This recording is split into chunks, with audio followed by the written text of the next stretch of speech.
Hello dear student, welcome back to Sankalp competitive classes. जैसा कि आप लोग देख रहे हैं कि आपका लेक्चर थर्ड पर आ चुका है, आपकी लीगल सब्जेक्ट जो कि आपका सब्जेक्ट रहेगा CUET का टारगेट इस साल का 2023 का।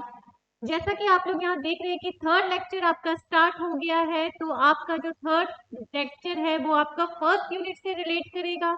वो आपका फर्स्ट यूनिट जो है वो है जुडिशरी। तो चलिए अब स्टार्ट करते हैं। आपका जो थर्ड लेक्चर रहेगा वो रहेगा कॉन्स्टिट्यूशन का, रोल्स उसके और इंडिपेंडेंस ऑफ इम्पार्शियलिटी।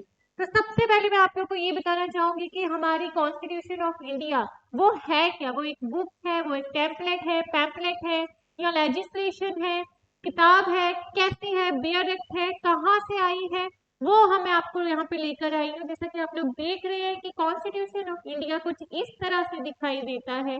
ये एक रिटन डॉक्यूमेंट माना गया है, बहुत ही इंपॉर्टेंट डॉक्यूमेंट माना गया है हमारी इंडिया के लिए। जो आपकी ड्राफ्टिंग कमेटी के जो चेयरमैन थे डॉक्टर BR अम्बेडकर जी, उन्होंने ड्राफ्ट किया with the other drafting committee member on 26 नवंबर 1949 को ये अडॉप्ट किया गया, ड्राफ्ट किया गया। तभी आपको 26 नवंबर को बोला जाता है लॉ डे। और इसको इम्प्लीमेंट किया गया, it was came into force on 26 जनवरी 1950। तभी आपका 26 जनवरी जो कि रिपब्लिक डे माना जाता है। फिर इसमें बताया गया है कि it is the basic sets of rules.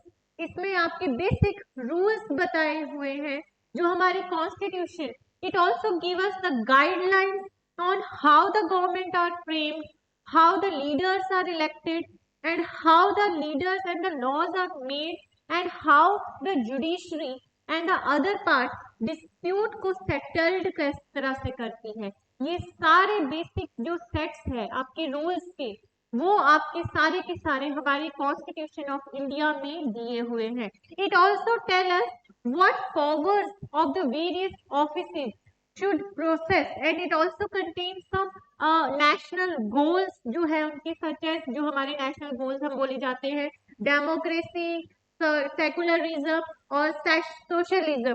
ये तीन गोल्स हमारे नेशनल गोल्स माने गए हैं। और इसमें आपका ये जितने भी गोल्स हैं इन सबको माइंड में कैप्ट करने के अलावा हमारे फ्रेम किए गए लॉज, हमारे जितने भी कॉन्स्टिट्यूशन ऑफ इंडिया में लॉज हैं, वो हमारे इन सारी चीजों को, इन सारी गोल्स को, these goals are kept in mind while framing the constitution of India, while framing the laws inside the constitution of India। इसी के साथ आपके कुछ इसमें कॉन्स्टिट्यूशन ऑफ इंडिया में आपके कुछ राइट्स प्रोवाइड करे हैं, ड्यूटीज प्रोवाइड करे हैं, इवन द स्टेट पॉलिसीज भी प्रोवाइड करे हैं। ये सारी चीजें आपकी कॉन्स्टिट्यूशन ऑफ इंडिया में ही है। ठीक है, तभी हमने इसको बोला है it is a very important document. ये एक डॉक्यूमेंट है तो definitely it is a written document. ये फ्लेक्सिबल है, फ्लेक्सिबल वर्ड जिस तरह से ये पेन है, अगर ये फ्लेक्सिबल होता तो मैं इसको मोल्ड अप कर सकती। ये फ्लेक्सिबल नहीं है तो ये टूट जाएगा। पर जो आपका कॉन्स्टिट्यूशन है वो हमने फ्लेक्सिबल बोला गया है उसको, क्योंकि आपने अपने लॉज में पढ़े होंगे अमेंडमेंट्स। अमेंडमेंट्स ये होता है कि जिसको हम चेंज कर सकते हैं, जिसको हम मोल्ड कर सकते हैं, ऑल्टर कर सकते हैं, मॉडिफाई कर सकते हैं। हमारा कॉन्स्टिट्यूशन ऑफ इंडिया जो कि डॉक्यूमेंट है, रिटन डॉक्यूमेंट है, फ्लेक्सिबल नेचर है, रिजिड नेचर का है। इसके अदर सारे फीचर्स जो आ जाएंगे वो आ जाएंगे। राइट्स है इसमें, फंडामेंटल राइट्स को लेके, फंडामेंटल ड्यूटीज को लेके, directive principle of state policy है, एडल्ट फ्रेंचाइज है। मीन्स एडल्ट फ्रेंचाइज ये है कि हर किसी को 18 साल के बाद वोट करने की राइट दी हुई है। और सबसे इम्पोर्टेंट पार्ट इसमें जुडिशरी जो है वो इंडिपेंडेंट है। वो इंडिपेंडेंस का क्या मतलब है वो आप आज इसमें पढ़ेंगे। तो इतना क्लियर है। उसके बाद जो मैंने इसमें बताया है कुछ इंट्रोडक्शन, जो हमारे इंडिपेंडेंस है, जैसा कि आप लोग ये पार्ट पढ़ रहे हैं जुडिशरी यूनिट में, तो independence of judiciary is considered as one of the central element. ठीक है, कभी कभार ये पूछा जाता है आपके MCQ क्वेश्चन से related. It is called the one of the central element for the democratic system of India. It is considered as a unique feature बोला गया है कि भाई it does not separate India from other state या other countries. ऐसा नहीं है कि हमारी जो जुडिशरी है हमने उसको इंडिपेंडेंस प्रोवाइड किया है तो ये टोटली सेपरेट है. It does not separate from the other countries, but it gives the time and again that the independence of judiciary has been challenged by the many difficulties या many जितने भी challenges आते हैं उस सब चीजों को फेस किया गया है और ये किसी भी दबाव में या किसी भी फेवरेटिज्म में इंडिपेंडेंस जो जुडिशरी है हमारी उसमें न्याय या जस्टिस नहीं देती. ठीक है. फिर इसमें बोला गया है कि जो हमारे जितने भी जैसे डाउट्स होते हैं कि इस केस में ये है या कुछ भी है वो भी सारी आपकी इंडिपेंडेंस या जुडिशरी सिस्टम में ही आती हैं. फिर इसमें बोला है कि जितने भी आर्टिकल्स चाहे हम अमेंड करते हैं उन आर्टिकल्स को या कुछ भी उसमें भी जुडिशरी का बहुत ही इंपॉर्टेंट रोल माना गया है. Constitution of India, as I already told that it guarantees the independence of judiciary या जिसको हम बोलते हैं the union of judiciary. It is also protecting the judicial autonomy which brings the constitution governing the court. Definitely अगर judiciary की बात आती है तो कोर्ट इसको जुडिशरी का को रिलेट किया हुआ है कोर्ट के साथ. एट द एंड मैं यहाँ पे ये इसके बारे में थोड़ा बहुत जो मैंने इंट्रोडक्शन दिया है वो ये है कि independence of judiciary sets on the creation and support of overall favourable environment. ठीक है. आपके पूरे एनवायरनमेंट को देख के लगता है या स्टेट का जितना भी कस्टमरी रूल्स हैं या लॉज हैं या उनके जो नॉर्म्स हैं उन सबको मद्देनजर रखते हुए ये जनरल पब्लिक को देखता है ना कि एक इंडिविजुअल लेवल पे. ठीक है. जो हमारी इंडिपेंडेंस जुडिशरी है या जुडिशरीज की जो इंडिपेंडेंस है उसको हम कॉन्टिन्यूसली प्रोटेक्ट करते हैं अगेंस्ट एनी अनफोर्सीन अनसर्कमस्टांस और shifting the social political economic circumstance. It is too sensitive to be left protective. ठीक है. हम जो जुडिशरी को लेके चल रहे हैं जुडिशरी आपकी हर एक चीज को छोटी से छोटी जितनी भी सेंसिटिव चीजें हैं लाइक सोशलिस्टिक का हो गया. सोशल है तो सोसाइटी के बेस पर उनके नॉर्म्स के बेस पे. जुडिशरी को ऐसा नहीं है कि जुडिशरी को वो सारी चीजें देखनी पड़े जिसमें जुडिशरी के कस्टमरी रूल्स को नहीं देख पाए. जिस तरह से लोगों के जो जज्बात होते हैं उनको मद्देनजर रखते हुए भी जुडिशरी इंटरप्रेट करती है लॉज को. ठीक है. ये जितने भी हमारे कॉन्स्टिट्यूशन में लॉज बनाए हैं हमने सोशल पॉलिटिकल और इकोनॉमिक वैल्यूज को मद्देनजर रखते हुए भी बनाए हैं और जो हमारा मेन गोल है डेमोक्रेटिक सोशलिस्टिक और सेकुलरिस्टिक इन गोल्स को भी माइंड में रख के हमारी कॉन्स्टिट्यूशन ऑफ इंडिया में फ्रेम किए गए लॉज. ठीक है. इतना क्लियर है. उसके बाद आता है जो मैंने आप लोगों को यहाँ पे बहुत ही बुलेट पॉइंट्स रखे हुए हैं ताकि आप लोग को पूरी की पूरी बुक ना पढ़ना पड़े क्योंकि इट्स अ क्रैश कोर्स. तो आपको वो हाईलाइट्स करके मैंने यहाँ रखे हैं वो बुलेट पॉइंट्स निकाल के रखे हैं ताकि आप लोग एक नजर में ही आपके इसी बुलेट पॉइंट्स के जरिए आपके 5 या 6 लगभग 10 क्वेश्चन भी इसी से रिलेट हो सके. यहाँ पे मैंने आप लोग के लिए लाया है कुछ ऐसी बुलेट पॉइंट्स जो आप लोग को रीड तो करने ही पड़ेंगे. Around the world the independence of judiciary has been a debate. Definitely independence जो जुडिशरी है हमारी सिस्टम उसके बेस पे हमें बहुत डिबेट करनी पड़ी. बहुत क्रिटिकल इश्यूज हुए या एनालिटिकल इश्यूज भी हुए या आप ऐसा बोलोगे इतने सारे डिबेट्स बन गए कि बस जो जुडिशरी है हमारी वो हमारी जो रिटन डॉक्यूमेंट है कॉन्स्टिट्यूशन उसमें मेंशन किया गया है. तो हमारी जो independence of judiciary is always mentioned in writing and making the concept even more important. ठीक है. हमारी जो इंडिपेंडेंस है जुडिशरी वो हम डेफिनेटली बोलते हैं कि लीगल भाईचारे के हिसाब से है. ठीक है. ऐसा नहीं है कि जितने भी पावर्स हैं वो सिर्फ अपने ऊपर डिसीजंस लेती है बट एज अ भाईचारे लीगल फ्रेटर्निटी जिसको बोलते हैं जो एक लॉबी होती है लीगल वालों की या लीगल प्रैक्टिशनर्स की and has all the powers to make their own decisions without any external influence. तभी बोला गया है जो हमारी जुडिशरी है वो एक इंडिपेंडेंट बॉडी है. Judiciary is not only important in dispensing justice but also in solving the dispute which arise between the state, between center and state, inside the state also, within the districts also. ठीक है, ये आपकी totally disputes को clear करने के लिए बनी हुई है, या कोई भी ऐसे चैलेंजेस आते हैं, न्यू इश्यूज आते हैं जिसके ऊपर लॉज नहीं है, वो उनको इम्प्लीमेंट करने की भी आपके डिसीजंस में बोल सकती है। ठीक है, आउटसाइड दिस जो हमारे जुडिशरी में कौन होता है, जजेस होते हैं, that plays a very important role inside the judiciary system. ठीक है, तभी बोला गया है जो हमारे जजेस है वो हमारे जुडिशरी में है, और जो जजेस का मतलब हमारे लीगल सिस्टम। तो legal system and the judiciary system are interrelated, these are not different but a slightly difference between the legal system as well as the judiciary system. This means that the judges can submit their report and take the decisions without any influence, and the department, the judiciary department जिसको हम बोलते हैं, depend upon the government. ठीक है, किसी भी influence में आके या किसी की दबाव में आके या गवर्नमेंट की दबाव में आके वो अपना जस्टिस प्रोवाइड नहीं करती। That is totally and totally independence body, single integrated judiciary system are available in our India. ठीक है, फिर उसके बाद आते हैं जो they are not depend upon any superior या इंफीरियर बॉडीज ऑल्सो, या एक जज ने दूसरे जज को फोन कर दिया कि भाई इस केस में ऐसा, ऐसा भी कुछ भी नहीं है।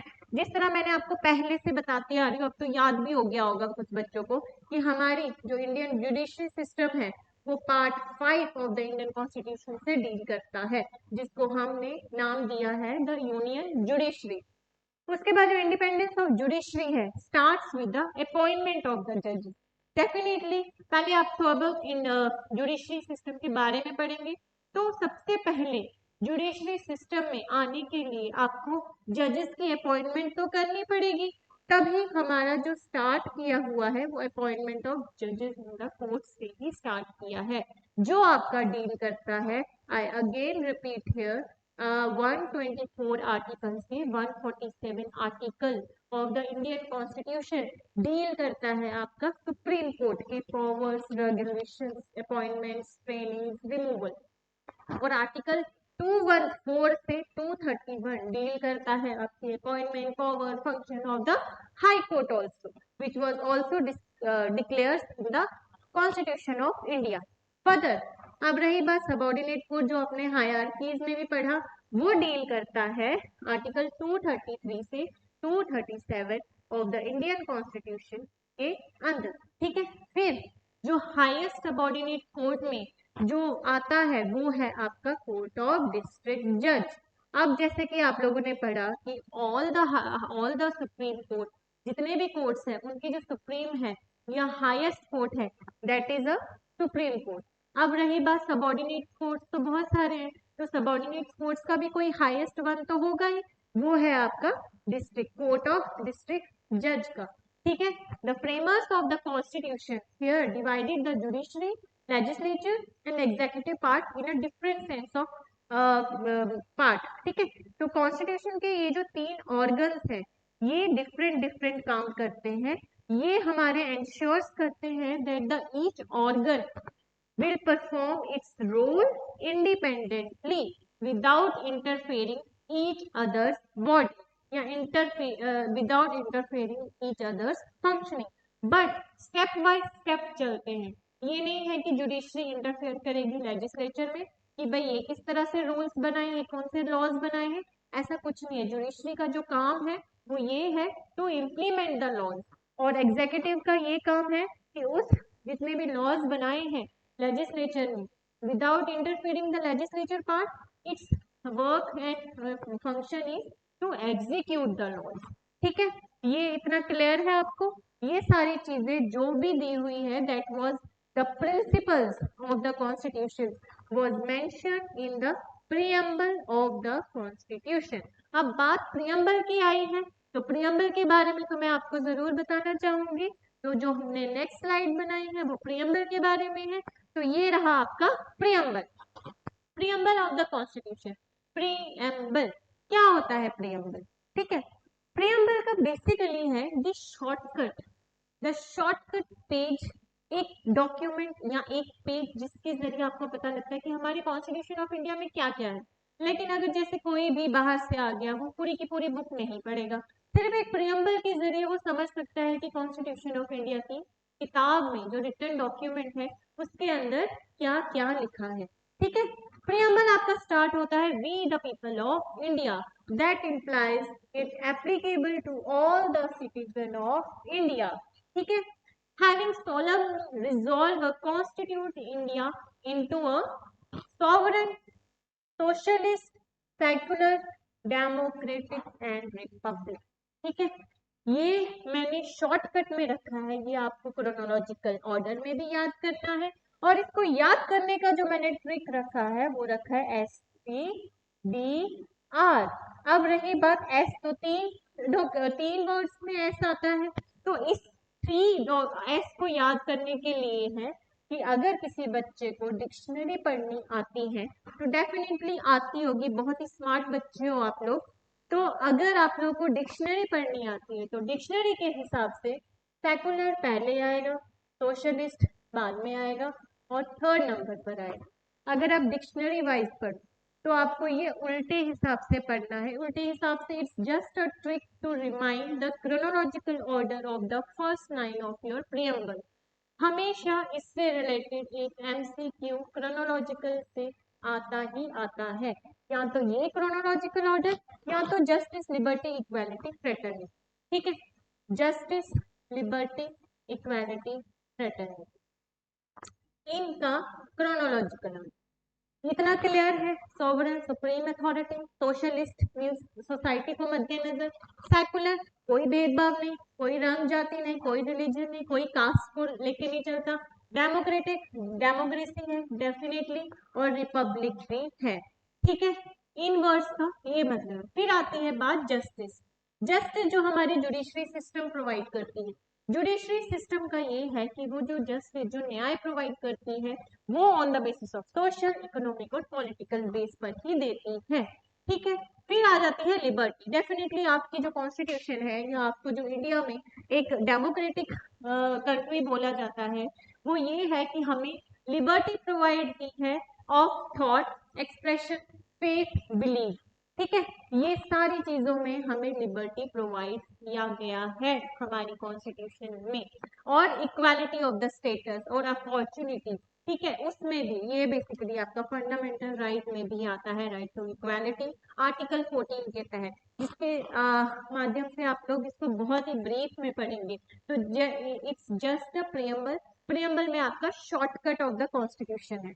फ्रेटर्निटी, भाईचारा भी है, ऐसा बात तो नहीं है कि कहीं पे लोअर और अपर, सुपीरियर इंफीरियर की बातें हो रही है। तो डेफिनेटली ये सारी चीजें आपको एश्योर करती है the dignity of the individual and the unity of the integrity of the nation। तो ये रही बात आपकी प्रियम्बल का एक क्रक्स, जो कि आपका एक पेज में ही शो हो जाता है, जिसके जरिए आप लोग पता लगा सकते हैं कि कॉन्स्टिट्यूशन में हमारे क्या क्या चीजें आई हैं। तो अब बात करती हूँ मैं इंग्रेडिएंट्स ऑफ द प्रियम्बल की। ठीक है, प्रियम्बल के कौन कौन से इंग्रेडिएंट्स हैं। आपका प्रियम्बल सिर्फ इतना ही है, ये प्रियम्बल है we the people of India having the solemn resolved to constitute India as a sovereign, socialist, secular, democratic republic।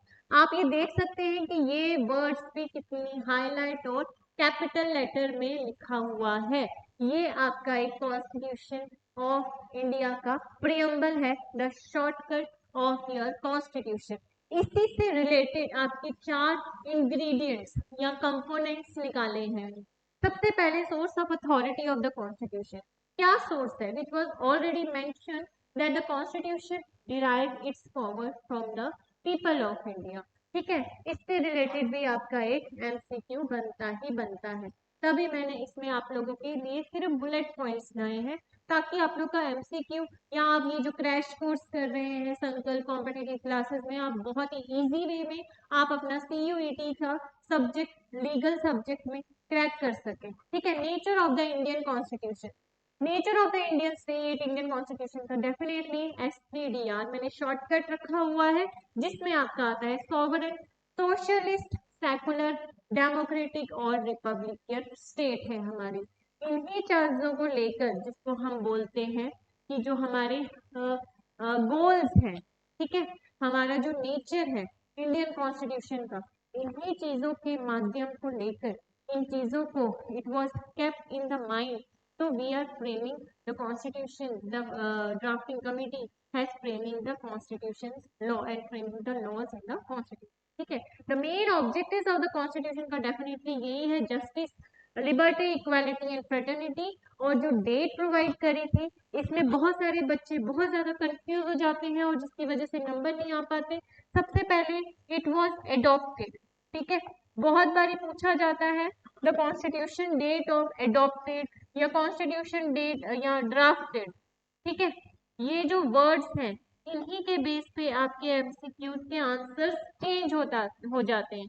Came into force, अब बात आती है केम इनटू फोर्स।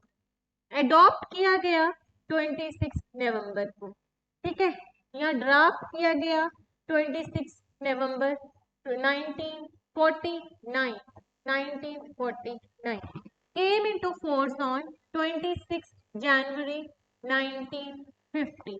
कभी कभार बच्चे इस पे डाल देते हैं कि 26 नवंबर 1950, तो डेफिनेटली गलत हो जाएगा।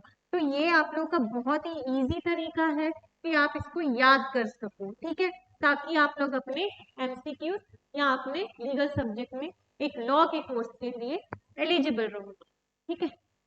अब बात करते हैं जो इसमें टॉपिक्स आता है इंडिपेंडेंस ऑफ जुडिशरी की, that it means that the other branches of the government, जो कि हमारे क्या है, लेजिस्लेचर, जुडिशरी और एग्जीक्यूटिव, ये सारी चीजें जुडिशरी में इंटरफेयर नहीं करती है, ठीक है। इसका जो मतलब है इंडिपेंडेंस ऑफ जुडिशरी का यही है कि एक जुडिशरी हमारा टोटली इंडिपेंडेंट बॉडी है, हमारी सिंगल इंटीग्रेटेड सिस्टम है हमारे इंडिया में, इसका किसी और के साथ कोई लेना देना नहीं है, ये अपने फंक्शंस पूरे बखूबी निभाता है। और इसके साथ ये है कि जो इसके डिसीजंस होते हैं वो फाइनल होते हैं, हम उसकी रिस्पेक्ट भी करते हैं और कोई भी अदर ऑर्गन उसके डिसीजन पे इंटरफेयर नहीं करती है, ना ही ये इस तरह से परफॉर्म करती है अपनी ड्यूटी कि कोई इसको फेयर करे या फोर्सफुली करे या किसी भी अदर जुडिशियल ऑफिसर या सुपीरियर जुडिशियल ऑफिसर या इंफीरियर जुडिशियल ऑफिसर्स के दबाव में आके करे। तभी मैंने इसमें आप लोगों को कुछ बुलेट पॉइंट्स बताए हैं, that it means that the judiciary can perform their duties without any fear, without any favoritism। तभी पार्ट आता है आपका, तभी आपको पढ़ाया जाता है इम्पार्शियलिटी। इम्पार्शियलिटी का मतलब ये है दैट इज टोटली इम्पार्शियल, ठीक है, ये कहीं पर भी पार्शियलिटी नहीं करता आपके साथ। इंडिपेंडेंस ऑफ जुडिशरी जो है does not mean that the judiciary functions arbitrarily and without any accountability. इसमें बात आ जाती है कि ये टोटली ट्रांसपेरेंसी को भी फॉलो करता है और टोटली विदाउट एनी अकाउंटेबिलिटी को, ठीक है, does not mean that the judiciary functions arbitrarily and without any accountability, ठीक है। तो it accountable to the constitution of the country, that means जो हमारी जुडिशरी है that is totally independent body, single integrated independence भी कहते हैं इसको, without any fear, without any forceful और without any partial, mean totally impartial है ये, ठीक है। ये एक इंडिपेंडेंट बॉडी है, ये किसी और के दबाव में नहीं काम करती और इसका जो भी डिसीजन होता है वो फाइनल होता है, बाइंडिंग जिसको बोलते हैं लीगल लैंग्वेज में, और इसकी डिसीजन में कोई भी अदर ऑर्गन या कोई भी पार्टी इसको इंटरफेयर नहीं कर सकती। This was all about your independence of judiciary system in India. जैसा कि मैंने आप लोग को पहले भी एक फ्लो चार्ट बना के दिया है कि टॉप पे आपका सुप्रीम कोर्ट रहता है, हाई कोर्ट रहता है, फिर डिस्ट्रिक्ट कोर्ट रहता है, फिर सबऑर्डिनेट कोर्ट रहते हैं। सबऑर्डिनेट कोर्ट में डेफिनेटली सिविल और क्रिमिनल नेचर का जाएगा। डिस्ट्रिक्ट कोर्ट जो डील करते हैं आपके डिस्ट्रिक्ट से रिलेटेड या कोई भी ऐसे अपील्स हो जो कि decisions which was given by the lower courts also, decided cases involving serious criminal cases, जिसमें आपके जब आप प्रोसीजरल लॉज पढ़ेंगे उसमें आपको पता चलेगा कि ऐसे कौन कौन से अपील्स होते हैं या कौन से रिव्यू करने की जरूरत पड़ती है। जैसे मैंने पहले भी बोला था कि हमारे सुप्रीम कोर्ट के पास तो है जुडिशियल रिव्यू पावर, आपके बाकियों के पास भी, बाकी कोर्ट्स के पास भी पावर होती है लेकिन लिमिट में। उसी तरह हाई कोर्ट जो है वो अपील देखता है from the lower court and can issue the restoring fundamental rights also and can deal with the cases which deals with the jurisdiction of the state. उसी जुरिसडिक्शन में करता है, ये नहीं है कि हाई कोर्ट ऑफ मद्रास वाला आपका हाई कोर्ट ऑफ चेन्नई या कोलकाता का वहां पे अपील हो जाए, उसी जुरिसडिक्शन से रिलेट करता है। ठीक है, सुप्रीम कोर्ट के बारे में तो आपने पढ़ा ही है कि सुप्रीम कोर्ट जो है उसकी जो सीट है वो एक परमानेंट सीट है दिल्ली में, which was already declared by the constitution of India. But उसमें ये बोला गया है कि उसकी सीट को ट्रांसफर नहीं कर सकते, but with the prior permission of the president of India if he approvals, पर आप उसके सिर्फ चीफ जस्टिस या जजेस को ट्रांसफर कर सकते हो। बट जो उसकी जो सीट है, प्लेस है, वो दिल्ली की सिचुएटेड रहेगी। ठीक है, इतना क्लियर है आपका। इसमें मैंने और भी कुछ बुलेट पॉइंट्स रखे हैं आपकी इंडिपेंडेंस और जुडिशरी से रिलेटेड, जो कि हमारा रोल प्ले करता है, इम्पार्शियल रोल प्ले करता है। उसमें मैंने ये बताया है कि due to the prolonged British Raj, then the newly form democracy, जो कि अभी ये बना है, there was always a concern on how the judiciary in India should function. तो उसका यही पर आंसर है कि हमारी किस तरह से फंक्शन प्ले करेगी, फंक्शन किस तरह से करेगा, वो independent judiciary was the answer to this question, that it is the for the prosperity and stability of the country, the rule of law is very important. The rule of law is very important for the independence of judiciary, so that it can stability the country and can provide the stability in our country, and it provides the independent and impartial judiciary system which can establish a stable rule of law in India, as well as the independence of judiciary means the power of upholding the rule of laws which are given and governed and guaranteed by the Constitution of India without any interference, without any fear, without any external influence, and maintaining the effective control over the actions of the society. ठीक है, इतना clear है आपको। फिर है जो जो हमारी इंडिपेंडेंस ऑफ जुडिशरी है, that is the part of basic structure. Basic structure नींव है ये हमारा। ठीक है, I repeat here, it is the part of basic structure of the constitution, is very very very important according to the MCQ point of view और CUET entrance के लिए। It is a very important topic also, और ये आपके ज्यादातर questions में ये पूछा जाता है कि इसका बेसिक स्ट्रक्चर क्या है कॉन्स्टिट्यूशन का। The answer will be the independence of judiciary. ठीक है, उसके बाद है the independence of judiciary ensures that the powers of the parliament, state legislature, executive are properly distributed without any interference with each other। ये अपने अलग अलग काम करते हैं, एक दूसरे के कामों में दखल अंदाजी नहीं करते, ना इनको परमिशन है, but provided they can follow the procedure step by step. Like पहले लेजिस्लेचर लॉ मेकिंग बॉडी है, लॉ बनाएगी, तभी जाके एग्जीक्यूटिव आपका एग्जीक्यूट करेगी उन लॉज को, और उसके बाद जो जुडिशरी है बहुत ही इंपॉर्टेंट, जो उसको इम्प्लीमेंट करेगी। अगर जुडिशरी अपना पार्ट प्ले नहीं करती तो डेफिनेटली वो लॉज वहीं पे पड़े पड़े रह जाएंगे, इम्प्लीमेंट ही नहीं होगा तो एग्जीक्यूट करने का मतलब ही नहीं है। ठीक है, जब एग्जीक्यूट ही नहीं हुआ तो दैट मीन्स लॉ बनाने का भी मतलब नहीं बनता। तो इसलिए they are not interfering the functions with each others, but they are distributed properly so that there will be a balance between the demands of the individual and the norms of the society। Norms of the society की बात करते हैं यहाँ पे, तो ये यही मतलब है कि जो भी आपके लॉज फ्रेम हुए हैं, आपकी जो गोल्स है, नॉर्म्स है, कल्चर है, कस्टमरी रूल्स हैं, इन सबको मद्देनजर रखते हुए ही आपके लॉज बनाए जाते हैं। ठीक है, ये बात क्लियर है। फिर बोला गया है जो लीगल सिस्टम है does not have any ideology, does not have any political interest and is often rendered neutral. Neutral का मतलब जाहिर सी बात है कि फिर से आपकी बात आ जाती है, जो हमारी जुडिशरी है वो एक इंडिपेंडेंट बॉडी है। Independence of judiciary in India is considered as the union judiciary of India which was already declared by the Constitution of India, Part 5 of the Constitution। ठीक है, इतना क्लियर है। बुलेट पॉइंट्स आपको याद रखने पड़ेंगे।